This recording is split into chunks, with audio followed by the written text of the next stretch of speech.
Feliz lunes, Honduras. El fin de semana anterior, en el escenario de un evento militar, adornada con los señores de las sagradas cachuchas, la presidenta del Poder Ejecutivo aseveró que se levanta una conspiración contra su gobierno. Adornó además que las fuerzas conservadoras del país están estropeándole el camino para la refundación de la patria al Partido Libertad y Refundación y al socialismo del siglo XXI que encarnan. ¿Qué hay detrás de esa frase? ¿Hay de verdad en Honduras la preparación de un atentado en contra de la democracia que tenemos? Esta democracia formal, por lo menos, aunque vacía. Democracia de centros de salud paralizados, tomados por activistas del partido del mismo gobierno. Democracia sin desayuno, sin almuerzo, sin escuelas, sin seguridad en las calles, con 15 cadáveres levantados de nuestras vías públicas todos los días. Pero al fin y al cabo, formalmente es una democracia. Se eligen a los gobiernos. ¿Hay alguien que conspira contra el gobierno? ¿Quién es? ¿Dónde está? ¿Se ocultan o están saliendo a la luz pública? ¿De qué se trata eso? Hoy lo traemos a la mesa del debate en el foro de TV Azteca Honduras. Me acompañan dos personalidades. Vamos a saludar a la primera de ellas. El doctor Marcio Sierra, distinguido sociólogo, reputado profesional, analista, un hombre ilustre, lúcido, que aporta su sabiduría siempre a los medios de comunicación a través de columnas semanales en los diarios escritos, y le damos la más cordial bienvenida. Doctor Sierra, es un gusto saludarle. Muchas gracias, Darío. Es un honor estar con usted, lo conozco desde hace mucho tiempo y me complace mucho. Hace poco lo vi con mi hijo entrevistándolo y saludo a la ciudadanía. Espero que esta entrevista o este diálogo que vayamos a tener sea de beneficio para el pueblo hondureño. Le agradezco mucho. ¿Quién conspira contra quién? El pueblo. ¿En qué sentido? Desesperanza, pobreza, desigualdad incrementándose. Todo eso son factores que crean una situación social, económica, cultural, política de malestar.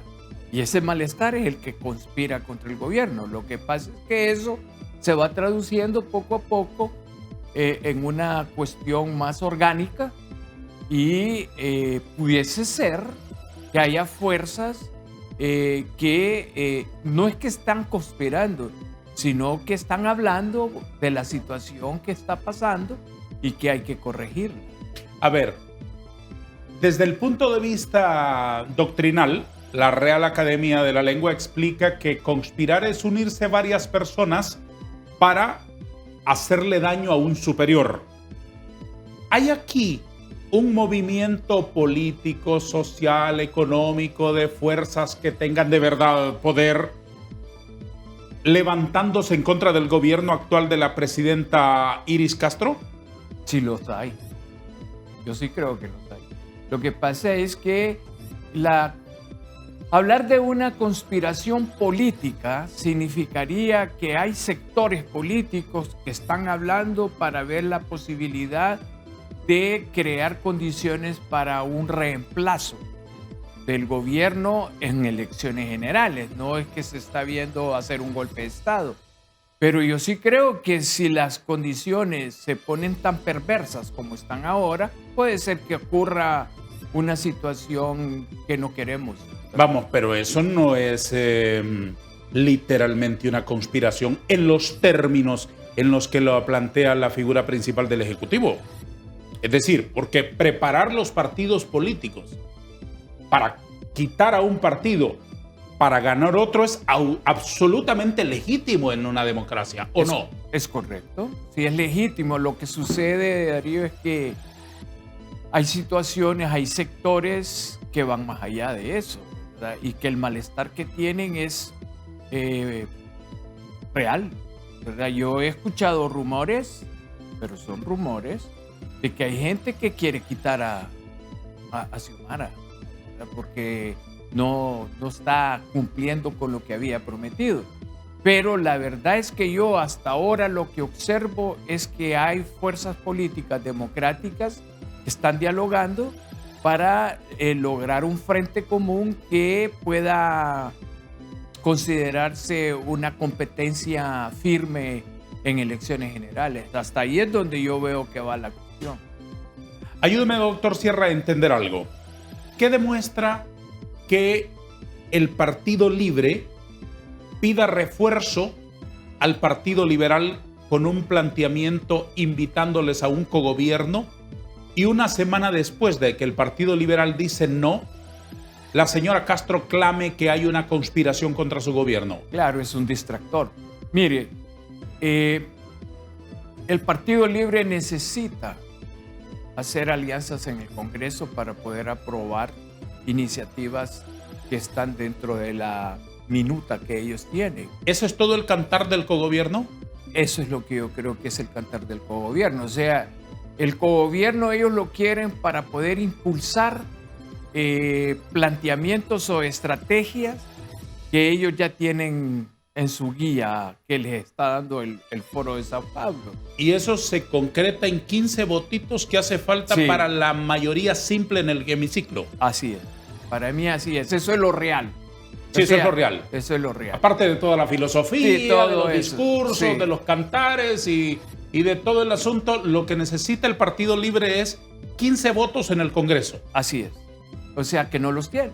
Sí. Y entonces eso les dificulta poder impulsar sus iniciativas.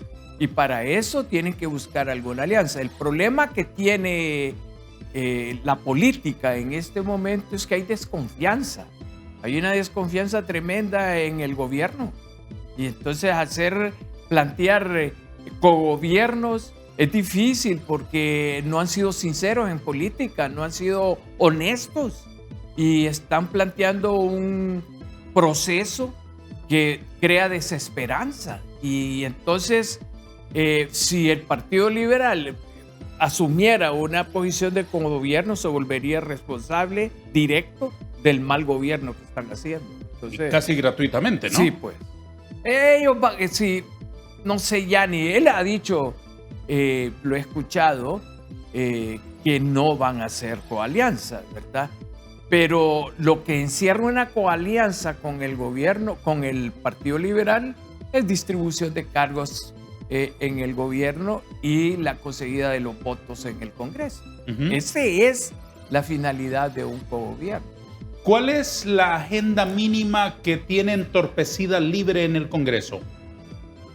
La ilegalidad que tiene, en primer lugar. En segundo lugar, las políticas represivas que está aplicando en general para el desarrollo económico del país. El Partido Nacional, que es el partido mayoritario en el Congreso, en el sentido de una coalianza o una unidad, no está de acuerdo con una serie de acciones que se han tomado, desde la impunidad, desde el nepotismo, desde la represión misma que han hecho contra diputados en el mismo Congreso. Entonces yo creo que, siendo realistas, no hay condiciones para lograr eso. El Partido Libre está cuesta arriba y está nadando contra la corriente porque en ellos no existe la condición política para promover integración, que es lo que se necesita para transitar a una sociedad socialista democrática. Mientras no haya diálogo, mientras no haya una intención de una visión de país compartida, no lo van a lograr. ¿Por qué vienen a plantearlo 15 meses después? Porque llegaron no preparados. O sea, para mí no tenían clara la visión política. Hasta ahora es que ya tienen una perspectiva estratégica que están cumpliendo, porque tienen apoyos. Yo he observado, por ejemplo, el doctrinamiento que están haciendo en las áreas rurales, en las ciudades secundarias. Están enfocándose en los jóvenes y están haciendo una serie de formaciones políticas, porque allí es donde está para ellos la clave del sostenimiento del poder. Y concretamente en el Congreso, ¿acaso no es que sus esperanzas estaban fundamentadas en que la agenda de Libre se llevara adelante con la aquiescencia y el acompañamiento del Partido Salvador de Honduras, creyendo que aquello era un matrimonio hasta que la muerte los separe, y resultó ser un noviazgo de eso de una tarde de verano? Así es. Para mí manejaron mal el Congreso, ¿verdad? Y el presidente que tienen no es lo mejor. El presidente del Congreso más bien está en cierto modo creando una situación de impasse en el Congreso. Ellos pudieron haberlo arreglado de otra manera, pero no lo hicieron. Yo sinceramente veo torpeza política en la manera como están manejando la situación. Y lo otro también es que hay una reputación política en algunos de los diputados de Libre que están ahí dirigiendo que les afecta. Yo creo que por la fuerza o por la imposición no van a lograr nada. En el Congreso, si hay una característica que se tiene que seguir, es saber dialogar, es saber plantear las cosas, es saber hacer propuestas, converger, pero eso no está ocurriendo en el Congreso. Doctor Sierra, la presidenta de la República dijo que hay una conspiración en contra del gobierno. El gobierno se sostiene sobre estructuras políticas. ¿Es así? Aquí, en la China, en Tornabé, en Punta Sal, en todos lados. Cuando el presidente Alfonsín en Argentina quiso impulsar la ley del punto final para terminar con las dictaduras y con la discusión de cómo se le hacía justicia a tantos desaparecidos en aquella época sombría, Alfonsín contaba con un partido robusto que era su brazo fuerte que le ayudó a desarrollar esa agenda, digamos, de entendimiento, de convivencia, de armonía, de concordia social. Igualmente podemos ver ejemplos en todos los países. Hay un brazo donde se respaldan los presidentes para llevar adelante sus agendas. En ese sentido, quiero preguntarle de manera concreta, ¿cómo está, desde sus ojos, por supuesto, el Partido Libertad y Refundación hecho gobierno? Débil. Para mí está débil, si es lo único que está aprovechando es que tienen el poder de gobierno. Pero el Partido Libre, sin esa alianza que hizo, es un partido que no pasa de 400,000 votos. Esa es la realidad. Y lo que pasa es que ya cuando sale a la comunicación periodística, pues se crean datos falsos. Pero el Partido Libre real, anda entre 400,000 y 500,000 militantes. Y eso no es fuerte. Sí, pero más allá de eso, y desde su punto de vista como sociólogo y estudioso de los movimientos políticos nuestros, no necesariamente el número, la cantidad, está relacionado aritméticamente con la calidad de la potencia de los partidos políticos. Le voy a dar un ejemplo. Sí, estoy de acuerdo. Don Arturo Corrales, un operador político singular en la historia reciente de Honduras, demostró que con un diputado se le puede rugir al más pudiente. Nos hizo creer a todos que de la democracia cristiana dependía el sostenimiento de la gobernabilidad democrática de Centroamérica. El Partido Libre es un partido fuerte, evidentemente, con líderes importantes, con un planteamiento muy fuerte, muy sólido. En ese sentido, le repito la pregunta para que la vea desde ese otro espejo. ¿Cómo ve al Partido Libre hecho gobierno? Sí podría decir que está fuerte, porque es que yo cuando le escuché la pregunta pensé más bien en el proceso electoral, ¿verdad? Que es a donde va a ir a concluir. Pero sí, como poder de gobierno está fuerte y sobre todo por las ayudas internacionales en términos de filosofía política y de doctrinamiento y de tácticas que están implementando. Está fuerte, aunque tengo la impresión que hay fricción. Hay una fricción interna entre elementos que son radicalmente marxistas y otros que no son necesariamente marxistas, sino que todavía pujan por un liberalismo democrático dentro del Partido Libre. Entonces, mire, el círculo inmediato a Mel, creo yo, es mi punto de vista, es marxista, ¿verdad? Pero después de esos círculos hay gente política que no necesariamente comparte ese criterio. Pero desde el punto de vista del control del poder de gobierno sí son fuertes. Tienen controlada las Fuerzas Armadas en cierto modo, ¿verdad? Aunque hay también indicios de que no están conformes en las Fuerzas Armadas todo el conglomerado, ¿verdad? Tienen un trabajo de gremios muy bueno, ¿verdad? Una juventud que están trabajando muy bien. Sí, en ese sentido sí está fuerte el Partido Libre. Ujú. En ese sentido de acomodamiento de su poder político en la estructura social. Se ha dicho, lo ha dicho la presidenta Iris Castro, que los conservadores se oponen a todo. Aquello así de entrada a mí me parece bastante lógico en una democracia, que quien no esté de acuerdo con el otro señor se oponga. ¿Cómo lo ve usted? Y así es. O sea, mire, ¿cuál es la gran causa de oponerse al Libre o de oponerse al enfoque político que tiene? Que quieren dañar la propiedad privada, que quieren alterar la democracia y que quieren un autoritarismo de Estado basado en una conducción desde el partido.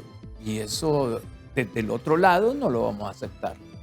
Así de sencillo. O sea, para que aquí haya una transición a una nueva democracia, tiene que ser de manera hablada, tiene que ser integrada y sin amenazas a una lógica de desarrollo del país que es cultural, que si lo afectan probablemente vaya a haber reacciones violentas, porque no se va a dejar tampoco impresionar por un esquema dictatorial que no ofrece condiciones para el desarrollo económico del país.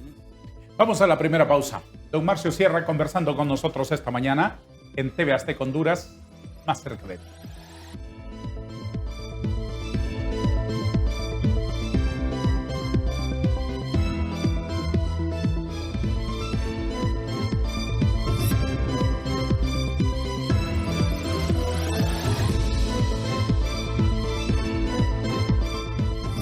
Gracias por estar aquí.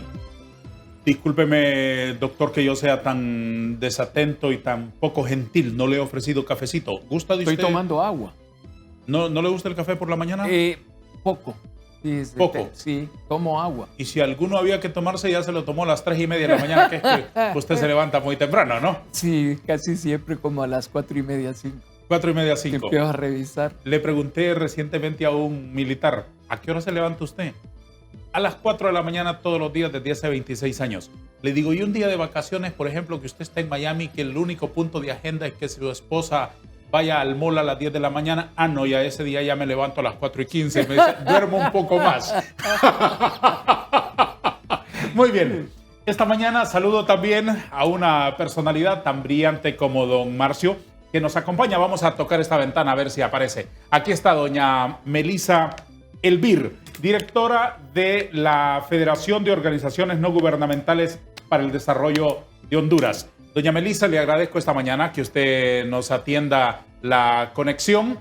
Sé que sus noches son más cortas y sus alegrías son más grandes desde hace algunas semanas. Enhorabuena, la felicito y le deseo lo mejor. Muchas gracias y bienvenida esta mañana. Muchas gracias, Darío. Muy buenos días a usted, a su invitado, a don Marcio y a toda su audiencia. Y muchísimas gracias por las felicitaciones. En efecto, hace poco me honro de ser madre y la verdad es que nos cambia la vida, ¿verdad? Para estos ajetreos a los que estamos acostumbrados. Qué bueno, le deseo lo mejor, un feliz suceso y que la vida de su criatura sea luminosa en todo sentido, con favor y gracia del cielo. Gracias.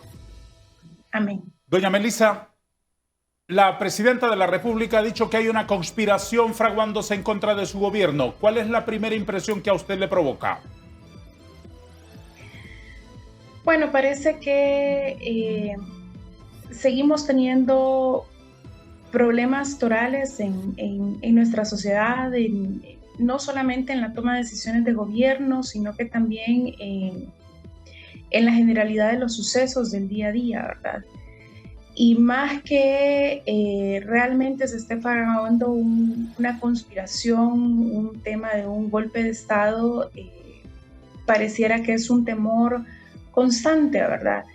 Y una excusa entonces a la falta de respuestas que se le deben de dar a la sociedad hondureña de manera cotidiana. Yo creo que son palabras que deben de venir con pruebas contundentes y no que entonces generen mayor desconfianza en la ciudadanía hondureña o que generen una inestabilidad política a largo plazo que pueda convertirse en una verdad siendo una mentira este hecho. El año pasado, por ejemplo, también dando un informe de la POP sobre democracia por parte de FOPRIDE, un informe que nosotros solamente somos una organización anfitriona para poder dar los resultados de un estudio que hace la Universidad de Vanderbilt de Estados Unidos y declaraba sobre temas de golpes de Estado a nivel latinoamericano y se dijo que nosotros estábamos fraguando un golpe de Estado, ¿verdad? Y eso entonces implica que hay un temor que no se supera desde el año 2009, pero más allá de eso, pareciera que lo siguen utilizando entonces como un discurso constante a la falta de respuestas o a la falta de oportunidades, a la falta de esas esperanzas que ya desaparecieron entonces en el electorado. Doña Melissa, ¿quién conspira contra quién? Pues lastimosamente pareciera que son ellos mismos que conspiran contra ellos mismos, ¿verdad? Es decir, no hay evidencia, por lo menos no hay una evidencia toral, no hay una evidencia por parte de estas que puedan decirnos que realmente la élite económica o el poder fáctico, como nosotros lo llamamos en muchas ocasiones, estén conspirando por un golpe de Estado, o como hacían declaraciones en el Congreso, un diputado del Congreso Nacional diciendo que por un lado se estaba conspirando el golpe de Estado y por el otro lado entonces se estaba conspirando por una constituyente, ¿verdad? No hay nada claro, todavía esas aguas están bastante turbias y eso implica que dar ese tipo de declaraciones lo que genera son inestabilidades en la sociedad hondureña,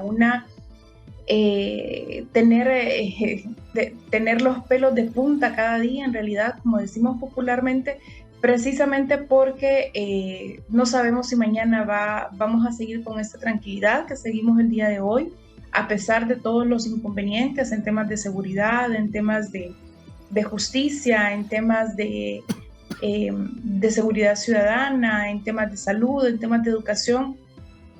Y ello implica entonces que estos rumores lo que están haciendo es que realmente ese poder fáctico realmente esté pensando entonces en desarrollar algunos procesos que no vayan a favor de la ciudadanía hondureña. La misma pregunta para ambos de nuestros distinguidos invitados en el foro esta mañana. ¿Cómo ven que los activistas melistas que se conducen en moto vayan de hospital en hospital reclamando, incluso paralizando las actividades de centros de salud en las últimas semanas? Doña Melissa, ¿cuál es su parecer? Bueno, para mí no es beneficioso para el Partido Libre. No solamente para la ciudadanía, sino que para el mismo partido político. Es decir, esto puede jugar en su contra. Están acostumbrados a generar movimientos que no generan la cotidianidad del ciudadano de a pie. a generar movimientos que realmente perturban la paz de la ciudadanía hondureña, y eso ya engrifa entonces en otros sectores el hecho de que ellos estén apareciéndose en estas secretarías de Estado, no solamente en centros de salud, en secretarías de Estado, en escuelas, precisamente porque la gente no está de acuerdo con ese tipo de cosas. Recordemos que los hondureños somos generalmente gente de paz, no somos gente de turbia, ¿verdad?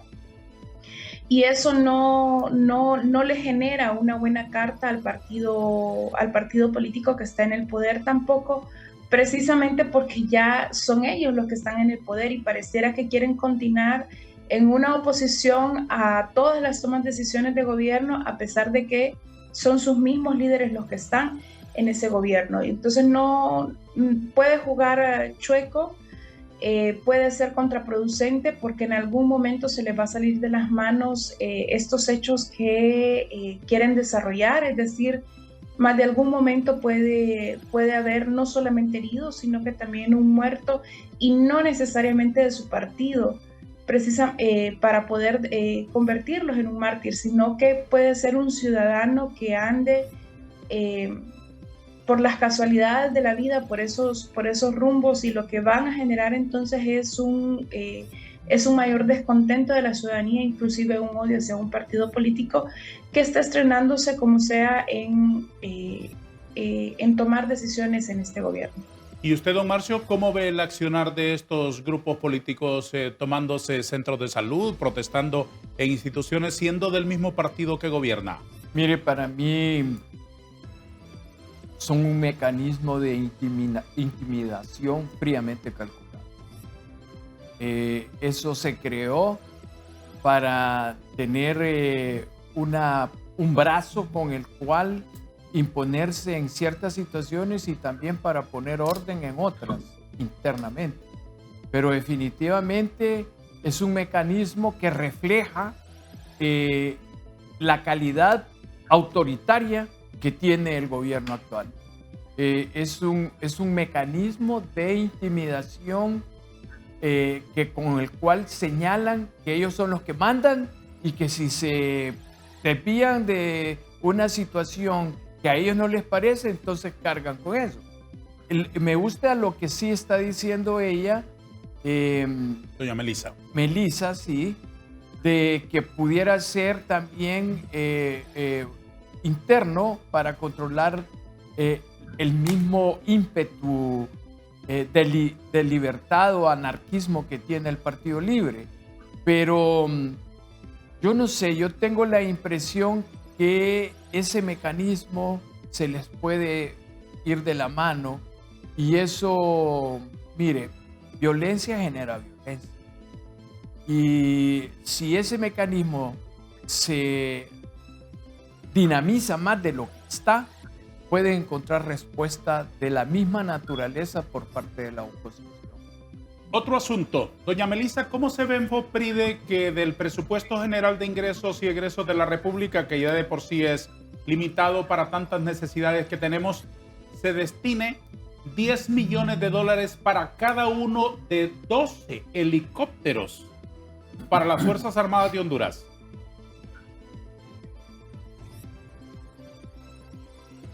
Cuando expresamos ciertas cosas tenemos que mantenernos en la misma línea, ¿verdad? Es decir, no solamente hay que hablar por hablar, sino que, como su programa le indica, ¿verdad?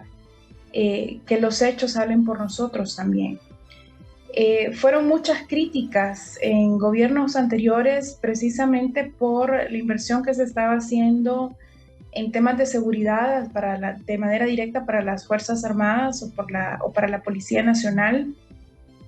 Fueron muchas críticas por las compras entonces de ciertos instrumentos para los cuales no mirábamos necesarios, sino que mirábamos mayores problemas económicos en otros sectores que para temas que se ven banales para nosotros los ciudadanos cuando las escuelas están tan deterioradas y cuando los centros de salud no tienen medicamentos, cuando los hospitales están diciendo que no tienen ni siquiera agua para poder lavar las manos de los pacientes, ¿verdad? Entonces, es muy difícil creerle a un partido político que antes criticaba ciertas decisiones de un gobierno anterior y que en este momento están haciendo prácticamente más de lo mismo o peores decisiones que antes, ¿verdad? Porque por lo menos antes tenían de alguna u otra forma, alguna forma de solucionar algo básico o para por lo menos mantener un poco de contento dentro de la ciudadanía hondureña. Y en este momento la excusa de que se están sentando, de que están aprendiendo, no es suficiente para realmente justificar entonces este tipo de toma de decisiones. Y para poder llegar a comprar estos 2 helicópteros, recordemos que no es que se hizo de ayer a hoy, con todos los procesos burocráticos. Significa que esta toma de decisión se hizo casi a principios del año pasado o a mediados del año pasado para poder lograr obtenerlos a este espacio. Entonces, no podemos seguir criticando algunos aspectos cuando vamos a continuar generando las mismas tomas de decisiones en esta parte. Sinceramente pensamos que en este gobierno iban a existir mayores decisiones en beneficio de la ciudadanía hondureña y no entonces en beneficio de un sector que ha sido fuertemente criticado por muchos años y que esperábamos entonces que realmente se redujera el presupuesto y no reducir presupuestos de educación, reducir presupuestos de salud, reducir presupuestos o por lo menos que no se miran resultados presupuestos en temas económicos para que realmente se pueda generar empleo en toda la nación. Licenciada Elvir, ¿cómo ve usted la dificultad que tiene el Partido Libertad y Refundación en el Congreso para tener mayoría simple para una mínima agenda legislativa? ¿Cuál cree que debe ser el factor convocante para las otras fuerzas políticas? Primero, el factor no es solamente un tema de factores. El primer proceso es un tema de diálogo, es decir, desarrollar procesos abiertos de diálogo primero entre la misma bancada de este poder, ¿verdad? Es decir, del partido que está en el gobierno. Y segundo, aperturar esos diálogos con las demás bancadas. Difícilmente, y ya tienen que tenerlo muy claro a estas alturas, difícilmente van a poder lograr algo dentro del Congreso Nacional si no se sientan a hablar con las diferentes bancadas. Y no es ofreciéndole un cogobierno, no es ofreciéndole un pedazo de pastel del poder nada más, o dinero en generalidades, ¿verdad? Sino que es un tema de generar diálogo y que esos diálogos realmente puedan respetarse a largo plazo y que sea totalmente democrático. El Congreso Nacional, por su naturaleza, es una granada que ya se le ha quitado el dispositivo de seguridad desde el momento en que todas las bancadas se sientan para poder representar a sus departamentos y a sus partidos políticos. Precisamente porque nadie o difícilmente un diputado se quita la camiseta de un partido político y representa entonces a la ciudadanía, o difícilmente se quita la camiseta de su departamento nada más para pensar en un Honduras como un todo, sino que siempre hay intereses en representar los partidos políticos, intereses en representar algún tema en particular que a ellos les interesa, o intereses en representar no solamente el bienestar de un solo departamento, pero no ha habido un diálogo efectivo y constante para decir que realmente estamos buscando políticas públicas de desarrollo como Honduras que provengan desde el mismo Congreso Nacional y no que solamente se esperen entonces algunas ideas del mismo Poder Ejecutivo para poder desarrollarlas. Señores, con el permiso El de Congreso ustedes. Nacional tiene muchos retos y muchos desafíos por los cuales vayan a enfrentar, y sobre todo en el marco de este quiebre de estos partidos políticos, pero sobre todo un quiebre dentro de su mismo partido. Así lo entiendo. Señores, con el permiso de ustedes vamos a dar una pausa, la última del programa.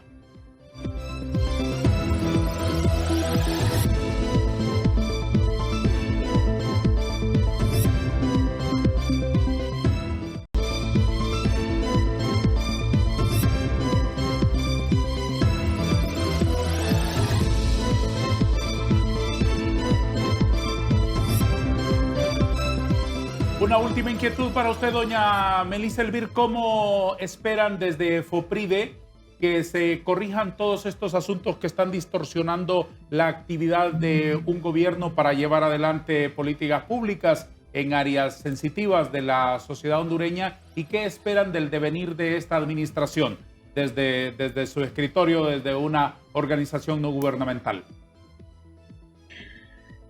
Primero, yo creo que tienen que aperturar el diálogo, ¿verdad? Es decir, no solamente escuchar sus propios militantes, no solamente escuchar sus propios espacios, ¿verdad? Donde generalmente lo que se va a desarrollar es una validación entonces de las tomas de decisiones que está tomando el mismo gobierno, y no escuchan entonces otros sectores que piensan diferente a ellos. Mientras no exista esa apertura por parte de los tomadores de decisiones, difícilmente, y aquí estoy hablando de los máximos líderes del partido político en generalidades, difícilmente entonces vamos a poder generar consensos o vamos a poder apoyar las diversas materias que tenemos que trabajar como sociedad hondureña, y no solamente como gobierno o como sector privado o como un sector de la sociedad civil en temas generalizados, por así decirlo. Es decir, mientras no haya una cohesión de diferentes grupos para que realmente pueda existir una satisfacción por parte de esas tomas de decisiones, difícilmente van a poder avanzar en estos procesos. Desde sociedad civil lo que nos queda es seguir incidiendo en los diferentes temas, es cohesionar no solamente la sociedad hondureña, sino que también poder generar diálogo con los tomadores de decisiones, trabajar desde el plano local, desde las diferentes afiliadas de FOPRIDE. FOPRIDE es una federación que tiene más de 60 organizaciones afiliadas y que trabajan en campo, y que tenemos entonces en todo el país representación del mismo sector de sociedad civil, y que en muchas ocasiones pues generamos respuesta a la falta de respuestas del gobierno hondureño. Realmente esperamos que pueda existir mayor apertura por parte de este gobierno, una apertura que no solamente genere un cierto discurso, sino que realmente estén dispuestos a escuchar y a que podamos trabajar de la mano. Gracias, doña Melissa. Le deseo lo mejor a usted y a su bebé, que la vida le sonría y que tenga en el futuro el país que se merecen todas las criaturas. Gracias, doña Melissa. Feliz día. Muchas gracias por su conexión. Feliz día. Muy amable. Doctor Marcio Sierra, en lo económico, ¿qué agenda tiene pendiente el gobierno enredado en tanta discusión de otros asuntos que no necesariamente tienen que ver con una agenda de desarrollo para el país trascendente? Mire, el problema que estamos observando es que no hay una racionalidad efectiva en el enfoque de la redistribución del ingreso del país. La priorización que se supone deberían de tener no la vemos. Y el gasto se destina a rubros que crean una impresión negativa para la sociedad, porque, por ejemplo, están invirtiendo en esos helicópteros y el sistema de salud está totalmente abandonado. Entonces, me parece a mí que cuando se quiere llegar a un diálogo, hay que tener claro sobre qué hay que dialogar, ¿verdad? ¿verdad? Y esa capacidad no se le ve al gobierno. Mire, hay 3 áreas que se deberían de estar discutiendo y que la oposición lo está planteando. A ver, ¿cuáles son? Mire, la primera es la política de protección social. Sí. Eso no está siendo abordado y se está perdiendo mucho tiempo porque enfatizan más en lo político. En segundo lugar, la política de seguridad ciudadana, que está fallando por estar también en política. Y finalmente, la política de redistribución del ingreso. Para crear diálogo con todas las fuerzas, el gobierno tiene que plantear iniciativa a la sociedad. ¿Cómo ven ustedes que debemos actuar? En determinado aspecto. En determinado aspecto. ¿Y no le parece a usted que eso es lo que han hecho, por ejemplo, con las reformas tributarias? Plantear un asunto para que lo discutan los distintos actores del sistema económico. No, eso no es cierto. Lo que están haciendo es imponiendo un enfoque que ellos ya tienen. Y no, no se lo llevaron a los empresarios. Ah, y pero mire la reacción. Esto planteamos nosotros. ¿Qué opinan ustedes? ¿No le parece a usted? Yo no creo que hayan llegado así. Esto es lo que vamos a hacer. Así es como llegaron. Mire, ahorita, si usted escucha en la mañana las reacciones del sector privado, se están quejando porque están imponiendo una política de exoneraciones, ¿verdad?, que están eliminando, que está afectando al productor. Entonces, eso no lo dialogaron. Y si lo dialogaron, entonces los engañaron. Entonces, mire. Y para no apartarnos de ese aspecto concretamente de las propuestas de reformas tributarias, ¿cómo ve usted ante eso la actitud de la empresa privada organizada? Pues para mí son coherentes con sus posturas, ¿verdad? Hoy escuché el malestar que tienen, ¿verdad? Y están, por ejemplo, en el área agrícola, los productores de maíz y en general, si les afecta, quitándoles una exoneración a los insumos, ¿a dónde va a venir a parar ese efecto? Al consumidor final. Al consumidor sin final. Duda alguna. Mire, yo le voy a decir algo. Yo no sé qué pasa con este gobierno, pero apenas, mire, fíjese bien, voy a ir por los 3 escenarios. En lo económico, nosotros tenemos más del 50% de nuestra población con ingresos que apenas logran 173 lempiras diarios. Más del 50%. ¿Qué significa 173 lempiras? Este estimado por organismos internacionales. Que al mes ganan 5,000 a 6,000 lempiras. Es el ingreso total que tienen al mes. 50%. Y la canasta básica está en 12,000 en este momento. Entonces, esa gente con 5,000 no logra comprar ni siquiera 14 días de alimentación. De alimentación. Entonces, esos son problemas que tienen que darle solución y no lo están dando. Después, el índice de Gini que marca la desigualdad se ha incrementado 48%. Eso es demasiado. Eso ya es impertinente, realmente.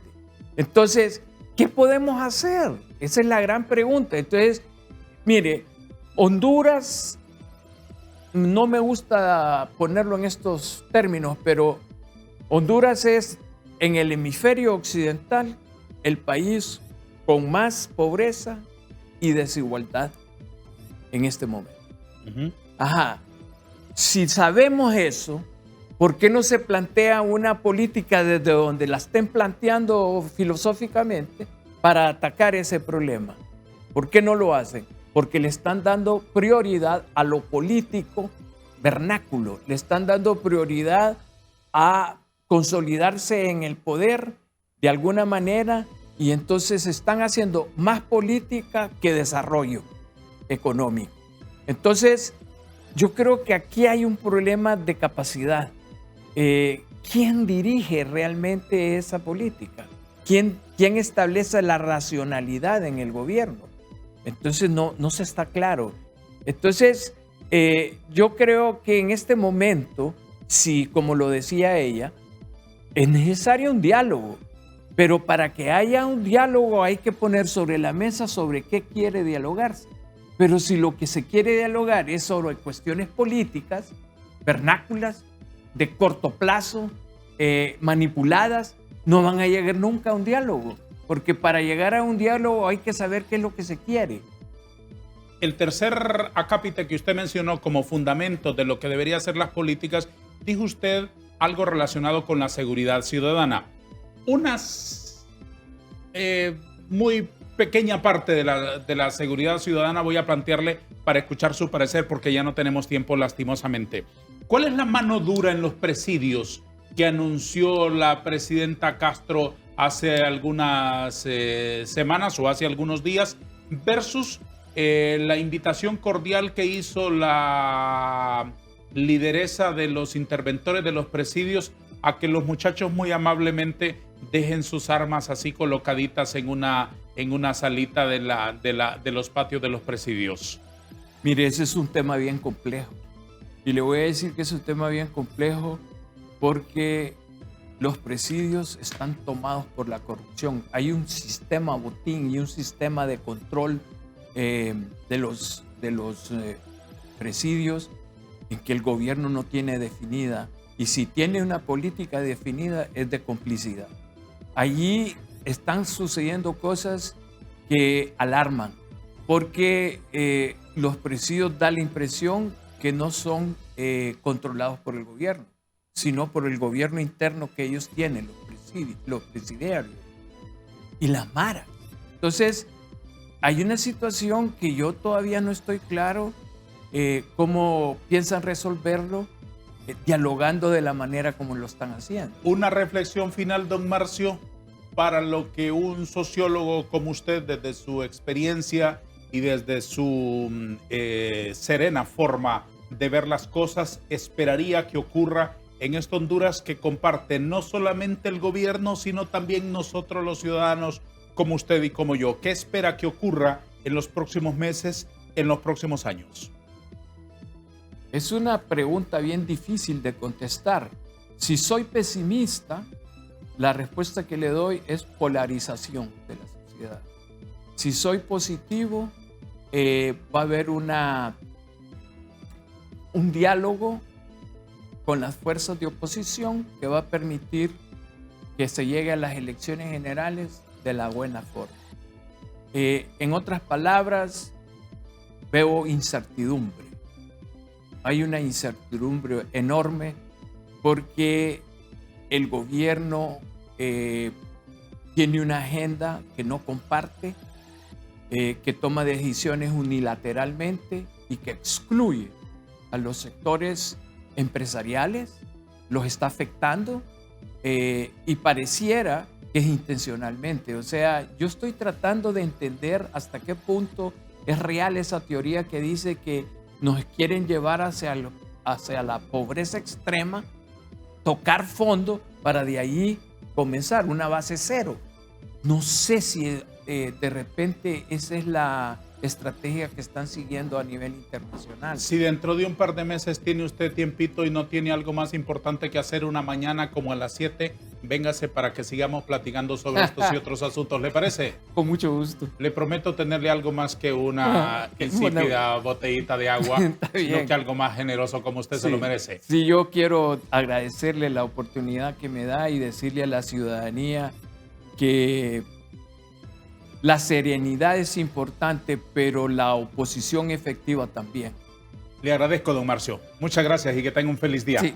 A todos también. Gracias y adiós.